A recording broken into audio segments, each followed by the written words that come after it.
This is the kind of thing that you don't expect when you're redoing a car, but you end up doing. So this is the headlight cover. You know, in Corvettes, the headlights are under the hood. They're, you know, hidden, and they pop up.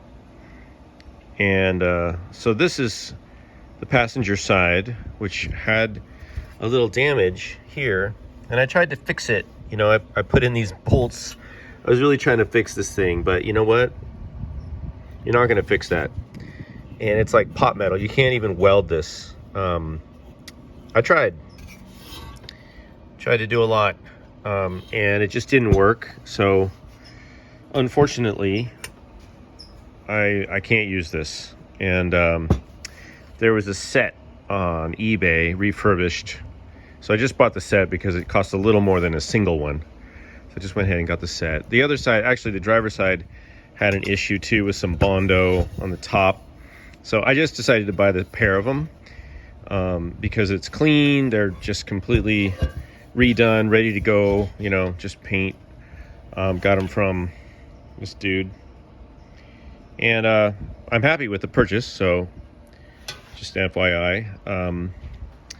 But I'll tell you, $450 for the pair. But this is the kind of thing that nobody cares. You know, people are just going to look at the car and go, oh yeah, you know, it looks normal. And you spent an extra $450 for that. This is why buying an old car and fixing it up is not necessarily a good deal, because you end up buying a lot of little things. You think it's little, and they are little. There's just a headlight cover, but then they're expensive.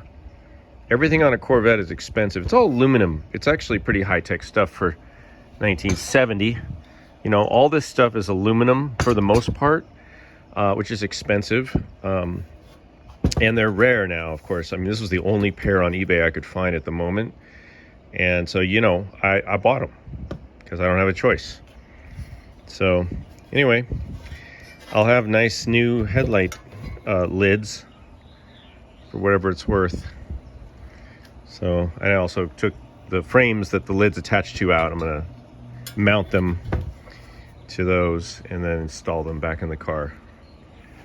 Thanks for watching.